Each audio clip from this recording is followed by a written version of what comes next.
Who's up next? Cody? Josh? I literally can't see. These things are freaking. Okay. All right. So my boy Josh Tilley, I was very selective on who I wanted to bring up here. Okay. Josh Tilley is a man of God. Okay. He's an amazing dad. He's an amazing husband. I know his wife. I know his kids. I know his family. I know what he does. I hope you open up your hearts for Josh. If you've never met Josh, you can follow him on social media, the Coach's Coach, right? Follow him on social media, okay? And he will show you how to become a man of God and how to be an amazing husband, how to be an amazing spouse, and how to be an amazing human here on earth. Give it up for my boy, Josh Tilley. You want to clear this off? Me and Jason are hitting our 20-year high school reunion in a couple months, and I'm talking to somebody about him. And they describe Jason as a toasted and a little bit burnt marshmallow. And I was like, what does that mean? And they said, well, sometimes the outside's a little tough, a little raw, but then you open it up and it's just this gooey, loving, delicious, like, I can tell you I've known Jason for a long time, and he really is just a good person. And he uses the resources he's acquired to bless his community and others. And even me, I've been a benefactor of his generosity for helping put on events for youth and for other people. And can we just give another round of applause for Jason for doing this for free? And I want to echo what he said. Take one or two things. Doesn't matter who it comes from. Doesn't matter if it was a direct download. Doesn't matter. Like, take one or two things and implement them, and your life will be better. My quick intro is 3 years ago. I've been an LDS seminary teacher for 15 years. And about 3 years ago, I'm making a teacher's salary, and life is just pretty okay. Paycheck to paycheck, always stressed about money, always stressed about if the car breaks down, what's gonna happen. We can't go on these vacations because we can't afford it. Always stressed about money. And I went to an event, and a guy named Jim Quick said, there's a version of you that's patiently waiting. And my heart just felt like it was gonna explode. And I didn't know what it meant. But I started a journey of personal development. And this whole thing, why I was so excited to come and speak when Jason told me what it was, is I can credit everything I've done in the last 3 years to focusing hard on personal development. And in those last 3 years, we've increased our revenue by 7 times. We've acquired, started, or partnered on 8 different companies. We have 13 streams of revenue now. We were at the dealership this morning taking our pick of what vehicles, and I don't want to say that at all in a prideful way. But if you will work on you, success will be attracted to you. It's great to be a hard worker. It's great to go look for the next job or the next thing or the next opportunity. But if you become someone who is attractive to abundance, I could tell you stories for so long of how lucky I've been, how lucky my wife have been with how many breaks and how many people, and why did that guy give you that kind of deal, or how did you get that kind of discount, or why did he want to partner with you? Like, I don't know. I just started working so hard on personal development, and it started with free events.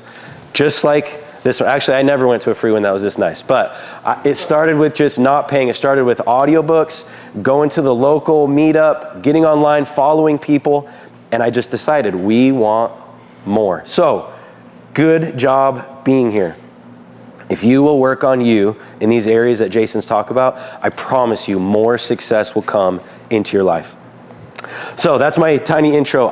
Jason asked me to talk about kids. My background is kids, teenager. I have over 12,000 hours of face-to-face training, coaching, mentoring with teenagers. Plus, I'm a dad of 6. I've coached sports from the ages of kindergarten all the way through varsity with state championships and all kinds of things throughout. Like, kids is my thing. I love talking about kids. If you have them, awesome. If you don't, apply it to your employees, nieces, nephews, whoever's in your stewardship. But I want to start with this little story. I got a call one day from a mom. And this mom said, hey, Josh, I don't know where my son is, Aaron. I just yelled at him. I took his keys. I told him I was sick of his attitude. I told him he wasn't doing what I asked him to do. I really got after him, and he left, and I just have a sick feeling. Like, he did not leave in a good way. His dad is overseas in the military. Like, I'm really worried he's gonna go do something that he can't reverse. I said, do you have any idea where it might have gone? She says, I don't know. I would check by the train tracks. I would check by the river. I would check the bridge. And I'm just like, oh my gosh, like, mom intuition is going big time right now. Please go find my son. And she was calling other people. And so I went home. I have a Tomorrow Never Dies 007 BMW motorcycle, like the exact replica from the movie, and I love it. And this kid, Aaron, loved that motorcycle. And even when he was inside the building at school, if he heard me rolling by, he would always stick his head out and be like, Tilley! Like, he loved that motorcycle. So I went and got on my motorcycle and just started going around town, revving as loud as I could, like hopefully he hears it. And as I'm just cruising up and down the roads, I see him. He's just sitting next to this little creek, looking in and tossing rocks in the creek. And I roll up and and he looks over and he just gives me a little wave. So I went over and I'm like, Aaron, what's up, buddy? And he's like, I got kicked out. I'm like, oh, sorry, man, are you okay? And he's just like, I don't know. And he starts telling me his argument with his mom. And as I heard, and I've worked with hundreds of kids and thousands of hours, there's three things. Jason, where's the little pen at? There's three things that it comes down to. And you can remember it if you like sandwiches. Three things that it comes down to, and that as he started talking to me, he says, basically, my mom doesn't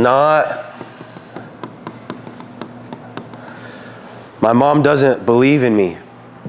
And if you ask the mom, of course, the mom's gonna say, oh yeah, of course I believe in him. But what he's hearing when she says, you never get your chores done, you're never on time to your job, I can never count on you, you're always causing problems. He's hearing, you don't believe in me. So as he tells me, that's what he says. I'm like, hey, why don't you hop on the motorcycle and let's run to the store. I text his mom, I'm like, hey, I got him, I'll bring him back in a while. Are you okay if I take him for a while? And she's like, yes, please do. So we go to the store, and while we're at the store, we just keep talking. And it was actually hilarious. I asked him if he wanted to role play when he goes back to his mom. Because he's like, I'm not going back. She doesn't want me back. And I'm like, I'll pretend to be your mom.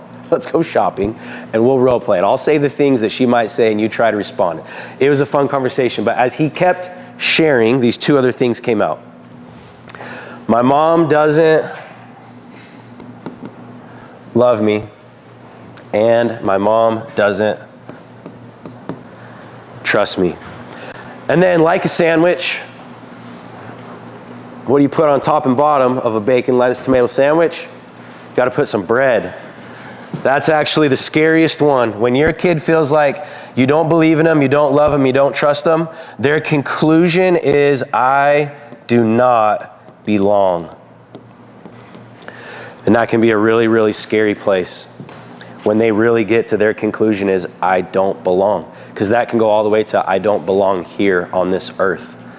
And that's a horrible thought for a kid to have to deal with. So I want to talk about these real quick. But let me finish the story.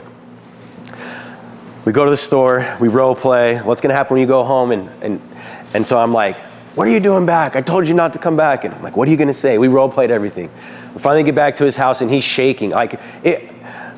We probably crossed some boundaries of like teacher, student with him holding on to me on the back of this motorcycle. But we get back to his house. I'm like, all right, buddy, you got this. He's like, okay. And he walks up to the door to go approach his mom, who he's scared, he's nervous, he's having all these feelings. And he goes like this. He just stands there. He doesn't knock. And I'm back here a little ways and I'm like, vroom, vroom. I'm like, you got it. And he's just standing there. And then he goes like this. He starts saying a prayer. Like he can't even face his mom. He says a little prayer. As on the motorcycle, like I got emotional at that moment because I'm like, he's going to be okay. It's going to be fine. Says this little prayer. goes in, and I drove home. Saw him a couple days later and talked to him, and he was like, it was good, it was fine. But that image is gonna stick with me. That little story is gonna stick with me for a really long time. So what do you do? How do you not have those situations? And when those situations happen, how do you recover? So there's a couple things. With belief, there's something called the Pygmalion effect. And the Pygmalion effect goes back to Greek mythology, where this guy, Pygmalion, created a statue, and he loved this statue. He believed in this statue so much, he falls in love with it, and it comes to life. So the Pygmalion story is he believed in something so much that it came to life. And in the 60s, there was a study by a university that said, maybe there's something to that. And they went to high schools all over the country and told these groups of teachers, your students, this group of students tested high, they have higher IQ, they're more gifted, they're gonna do better in school than these students, even though it was a lie, it was fake. They came back at the end of this testing period and they found that the kids that they told the teachers they were smart, they were gifted, those kids ended up testing and growing faster, better than the kids who weren't. Even though it was a lie, it was only the belief of the teacher created more success out of these kids. You might know the famous story that I don't even know if it's true or not, but it's a good lesson, of Thomas Edison, where Thomas Edison was at school. This part is true. And his teachers wrote home saying that he's slow, like he has a handicap and we can't take him at school. The part of the story that's not true, but I've loved this story forever, is that he's sent home with a note, but he can't read. And he gives the note to his mom, and his mom reads him the note, and the note says, your son is too gifted for our school. He's a genius. He needs special training because we can't provide that. And what the note really said was, your kid's handicapped and he can't come here, he's too dumb, he's falling behind. But even though they can't find that letter, that story is true, that his mom believed in him and built him so much. And he credits his mom to becoming what he did, to inventing what he did. So, the Pygmalion effect. Believe in them so hard that they come to life. Your employees, your kids, your spouse, just believe in them with everything you have. They need you to do that. Love. I like the love expectation quadrant when I think about love, because sometimes it's hard to give love, or we're worried about giving love because we think it's going to create entitled kids or whiny, spoiled kids, or I'd rather give them tough love. And really, if you can just keep this little quadrant in mind, it's really helpful. This is love. This is expectation. And maybe if I was in my job, I might not use the word love. I might, depending on what my job was, but this word can also be changed with support. If you're talking in a professional setting, it might be a better word. But here's the outcomes. With high expectation and high love,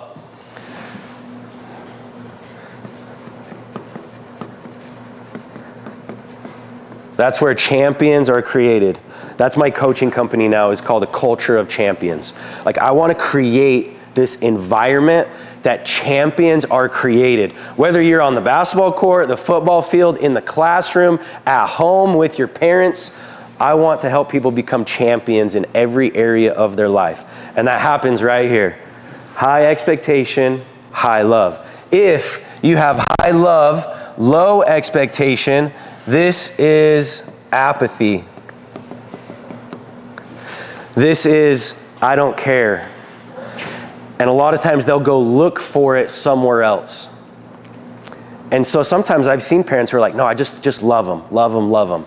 No expectation. Like, that doesn't create what you want it to create, I promise.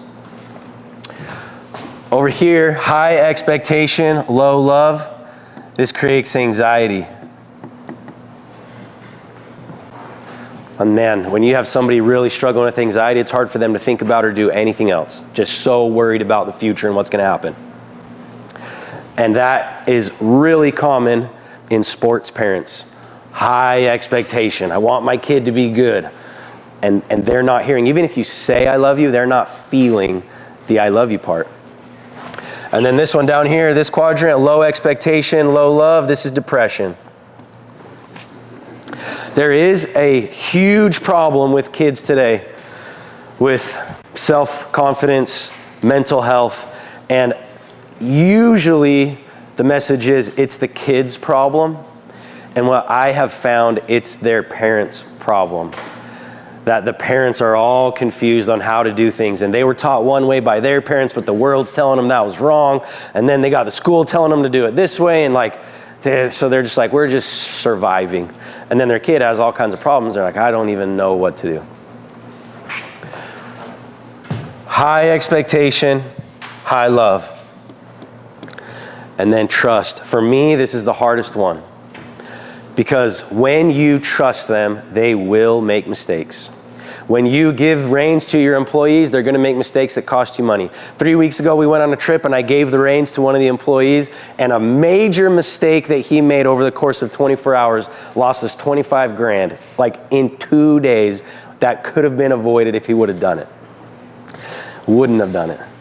And there's probably ways I could have been a better leader to not let that happen. And I have to be okay with that because I'm training this guy to make me $200,000. So, gotta give it to him. When it's your children, when you give them trust and give them trust and give them trust, they're gonna mess up. Our oldest is 16, and she's a girl, and she's pretty, and she's cool, and that's problematic. And we thought everything was great. We're doing all the things. And one night we were like, hey, what? I mean, we dug into some stuff. And finally it came out, well, I've had this secret boyfriend for 8 months. And we're like, what in the? And so then she keeps unfolding. It's like she got into some trouble, and this guy was becoming really manipulative, and she didn't even realize how far things had gone. And so our initial knee jerk was rip all the trust away, take everything away. We're still trying to work through this, but I know we have to give trust back. They're only gonna learn when you give them trust. You're really not trying to create an employee or a kid who does all the right things. You're trying to create an employee or a kid who wants to do the right things, who wants to be successful, who wants to be a champion. So, believe, love, trust, and belonging. There's still going to be messiness, but that's like the simple framework for kids that I've found to be really, really successful. That's what you got to give them. I'll give you one more little story. After I just shared you this bad story, I'll share you a positive story. Another one of my daughters, she's really good at basketball, playing up several levels, and they were in this ball game. And at the end of the game, it's real close. Both teams were undefeated. It was the last regular season game. And they're going back and forth. Our team, I'm coaching the team. We're down a few points. We run some plays and schemes. We get back. We're down 1 point at the very end of the game after all kinds of drama. Parents are going crazy. Fans are screaming and yelling. It was awesome. I love that environment. And we run this play. And my older daughter was on this team as well. So we run this play for my older daughter, another one of our girls to come around. She's going to get the ball, go off this double pick, go make a layup. We're going to win the game at the end of the game. They saw it all happen, the other team, so they double teamed right where they should have double teamed, and the person that ended up being open was JC. And even though she's good and playing up, she's probably the worst one on this team. So we weren't running the play for her at all. But the ball comes into her. And we're just screaming, shoot it! Time's winding down, 3, 2, 1. She goes to shoot it, not even close. But the ref blows the whistle. And he's like, foul. And she's got free throws. Like, oh my gosh. So we talk about there's this dumb rule because it was this certain league where it's not 2 shots, where it should have been, it's 1 and 1. 1 and 1 means you make the first one, you get to shoot again. If you miss the first one, you're out. You're done. So she gets fouled. She's coming over. I know she's going to be freaking out. The pressure for this girl is, I'm going to the free throw line with no time left on the clock, down 1. If I make the first one, I get to shoot again. I make the second one, we win the game. I make one, miss one, we go into overtime. I miss the first free throw. We lose. Everyone in the whole gym is watching her. Her team's all counting on her. So I'm getting this speech ready, like, it's okay, calm down, it's fine. But I'm like nervous too. And as she walks over, she has blood running from her mouth from getting fouled. I didn't even realize she got hit so hard. And I'm like, oh no, she's gonna be like, anyway, she starts walking over and I'm like, are you okay? And it was one of those moments as a dad, you're just like, she goes like this, she's all, I'm fine. And I was like, yes! I was so excited. So she comes up in this huddle and we're like, hey, don't stress about it, don't worry about it, it's all good. Step up, take your dribbles, do your routine, shoot the free throw, we're good. She's like, okay. So they go to the free throw line. Because time is out, they don't even have us line up on the sides of the free throw line. Everybody is off the court. She is isolated by herself on the court, shooting this free throw. Down one. Wipes the blood again. And I knew it was going in. I'm on the side, I'm like, it's the magical story, it's going in. Takes the dribbles, shoots the shot. Just like on the movies, bounce, bounce, bounce. Unlike the movies, out. And she immediately starts bawling. Her teammates run over by her. They start crying. Everyone's hugging her, telling her it's okay. But this was a huge deal to her. Finally, after 15 minutes of crying and trying to talk to these girls through it, get in the car, get home, she goes right into the bathroom. So I wait for probably 10 minutes, and then I go up to the door and I'm listening, and all I hear is just still sobbing. So I knock, I'm like, hey, are you okay? Yeah. It's like, can I come in? Like, sure. And I'm just like, I know this is a moment. I know I got all this stuff in my brain, but then when you got to do it, like, it's different sometimes. Like, okay, got to give love, got to love. I got the speech ready. So finally she opens the door and she just has been crying so hard. And I grab her by the shoulders and I'm about to give her the speech.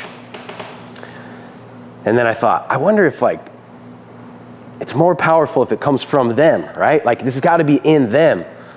So I say, okay, hey, do you see the mirror right there? She's like, yeah. I'm like, I want you to pretend like it was someone else who missed that shot, and I want you to talk to him. And her first reaction is like, Dad. And I'm like, no, seriously, just look in the mirror, pretend like it's someone else on your team, and you talk to him. She's looking at that mirror, finally controls herself. She's holding her hands on the sink and finally gets control. And then she takes a deep breath and she looks straight in her own eyes in the mirror. And she starts just talking. And she's like, you got this. You're powerful. It's okay. There'll be another game. You're a great basketball player. There's no one else I'd want on my team than you. Sometimes we fall down, but we get back up and keep going. And what I was hearing, she's just telling herself, I believe in you, I love you, I trust you, and you belong. Man, of all the speeches I've given, the training, the coaching, the mentoring, there has never been a more powerful moment than watching my daughter be self-sufficient in that way, that she could tell herself. That's really what all of us are here for. It's got to come from in us, and then we want to inspire those around us to do that too. And that's my definition of that's what a champion is. Somebody who is a champion in their life and then helps others become champions of their life. And that's why I love Jason Payne. I believe Jason is doing that. He wants to create champions, champion businesses where you have financial freedom and you're building people and building communities and giving back to your family, and you have time to go on that trip that he talked about with Heidi. You have time to take your kids to Disneyland during the work week so there's no lines. You have the freedom to do things. It's got to start with you and personal development, being a champion of your own life. And then, I promise you, there are people right now praying and waiting for you to help them. But it starts with you. So I hope, if nothing else today, one little word you'll walk away with is just Be a champion. There's no excuses. There's no team you can't beat. There's no problem you can't handle. Be a champion of your life. Thank you all for having me out.